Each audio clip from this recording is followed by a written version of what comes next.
Ну да, тоже надо понимать.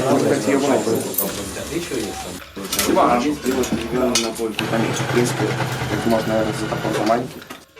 Ну и булавы тоже примерно то же самое, да?